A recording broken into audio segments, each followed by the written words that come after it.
सुनिए drama serial रिश्ता दिल का किस्त नंबर 1। नवंबर के वस्त में जब दिन खुशगवार और रातें सर्द होना शुरू हो जाती हैं, ऐसे ही एक सर्द और ठठरती रात में सुनसान सड़क पर स्याह लॉन्ग स्कर्ट और स्याह शर्ट पहने एक लड़की तेजी से दौड़ रही थी।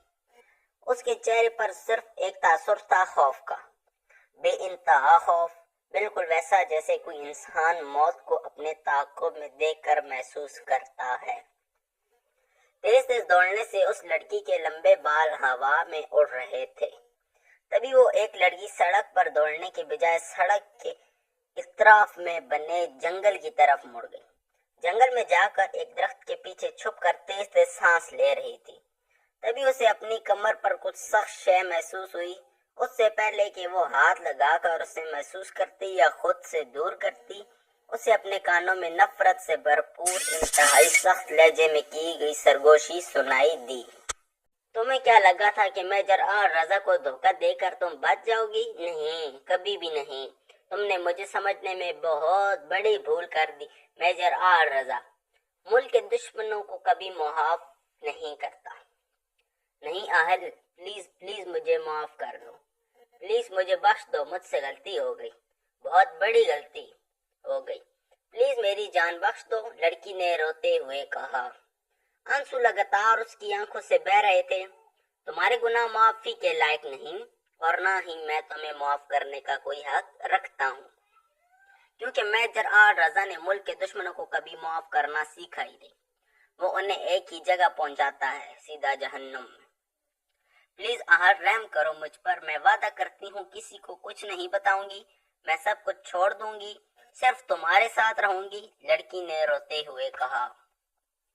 मुझसे रहम की भीख मांगकर एक बार फिर से तुम मुझे समझने में गलती कर रही हो, क्योंकि मेजर आर रजा मुल्क के गद्दारों को मौत से कम सजा नहीं देता और तुम्हें तो माफ करने का सवाल ही पैदा नहीं होता। तुमने न सिर्फ मुल्क से गद्दारी की है बल्कि मेरे साथ बेवफाई की, मेरे साथ मोहब्बत और मजलूमियत का खेल खेला, शादी जैसे मुकद्दस रिश्ते का मजाक बनाया, मेरे नस्ल को दुनिया में आने से पहले खत्म करने की कोशिश की, दुनिया का साथ देती रही। तुम्हें माफ करने का सवाल ही पैदा नहीं होता। नहीं, तुम ऐसा नहीं कर सकते। प्लीज हमारे बच्चे के लिए मुझे बख्श दो, प्लीज, वो बहुत छोटा है, सिर्फ 10 दिनों का, उसे माँ की जरूरत है। लड़की ने एक बार फिर हाथ जोड़ते हुए मिन्नत की। वो एक फौजी का बेटा है जिससे गद्दारों की जरूरत बिल्कुल भी नहीं। ये कहते हुए मेजर आल ने पिस्टल की नाल लड़की के माथे पर टका दी और उसकी खौफ से फैली आंखों में देखते हुए कहा, मेरे बेटे को मेरे खिलाफ इस्तेमाल करने की कोशिश करके तुमने बहुत बड़ी गलती की। आज अगर मैं ठीक वक्त पर न आता तो तुम तो उसे अपने साथियों के हवाले करने वाली थी। मेरी फैमिली को टारगेट करने की सजा मौत से कम नहीं हो सकती। ये कहते ही जंगल में यके बाद दीगर कई फायर हुए और वो लड़की बेजान होकर नीचे गिर गई। मेजर आल उस मरी हुई लड़की जो ना सिर्फ उसकी बीवी थी बल्कि 10 दिनों के बेटे की माँ भी थी, पर कोई भी गलत निगाह डाले बगैर सूखे पत्तों को रौंदता हुआ जंगल से बाहर निकल गया और तेज तेज चलते हुए सड़क के एक तरफ खड़ी गाड़ी की तरफ बढ़ गया।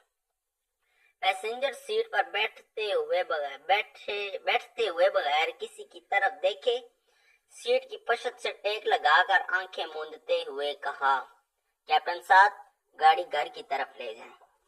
मेजर के ऑर्डर मिलने की देर थी कि गाड़ी तेजी से सड़क पर दौड़ने लगी, जिसका रुख मेजर आहल के घर की तरफ था। मेजर आर रजा, जिसकी उम्र 29 साल थी, पाक आर्मी का इंतहाई ज़हीन और मुखलिस ऑफिसर था। अपनी जहानत और वहाजत की वजह से अपने हल्का अहबाब और दुश्मनों में काफी मकबूल भी था। मेजर आल एक इंतहाई अहम मिशन पर था जब उसकी जिंदगी में हादसाती तौर पर रीना आई, जो कि मुखालफिन की तरफ से एक खूबसूरत साजिश थी। रीना से शादी आल ने अपने बाबा, जो कि रिटायर्ड कर्नल थे और इस्लामाबाद में रहायश पजीर थे, वो बताए बगैर की थी, जिसकी वजह से वो आहल से नाराज भी थे। आज ही आहल को रीना की सच्चाई पता चली और उसने अपने सीनियर ऑफिसर से बात करके इनकी इजाजत मिलते ही बगैर किसी रिश्ते या एहसास की परवाह किए اسے انجام تک پہنچا دیا۔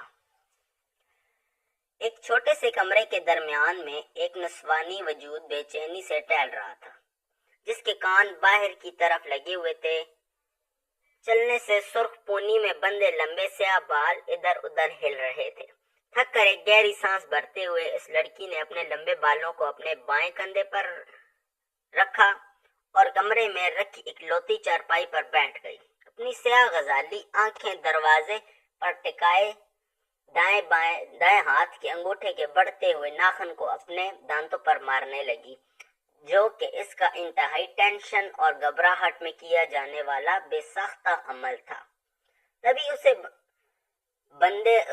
اسے بند دروازے کے باہر آواز سنائی دی، حور میں جانے لگا ہوں، ٹھیک ہے 1 گھنٹے بعد آؤں گا، تب تک تیار رہنا، اور خبردار جو تو نے کوئی گڑبڑ کرنے کی کوشش کی، ماں قسم اسی وقت تیرا گلا گھونٹ دوں گا۔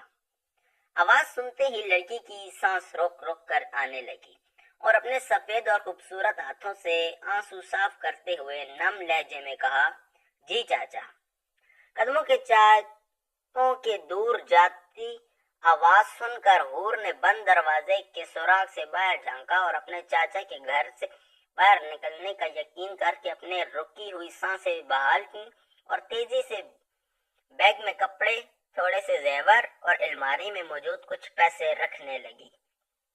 اس لڑکی کا نام حوریہ عثمان ہے، جو کہ اس گھر میں اپنی ماں اور سوتیلے چاچا، جو کہ اس کا سوتیلا باپ بھی ہے، اس کے ساتھ رہتی ہے۔ جب تک اس کا باپ زندہ تھا، حوریہ اپنے آپ کو دنیا کی خوش قسمت ترین لڑکی سمجھتی تھی، لیکن ایک ایکسیڈنٹ میں اس کے باپ کی اچانک موت کے بعد حوریہ اور اس کی ماں پر مصیبتوں کا طوفان ٹوٹ پڑا۔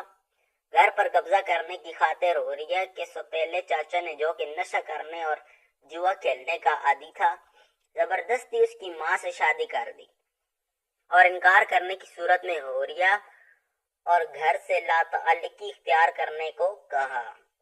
مجبور ہو کر حوریہ کی ماں نے شادی تو کر لی، لیکن ایک بھی لمحہ سکون سے نہیں گزارا۔ 4 دن پہلے حوریہ نے چاچا سے حوریہ کو جوئے میں ہار دیا اور زبردستی اس کا نکاح اپنے عمر کے جواری سے کرنے لگا، جو کہ حوریہ کی ماں کی موت کی وجہ سے وقتی طور پر رک گیا۔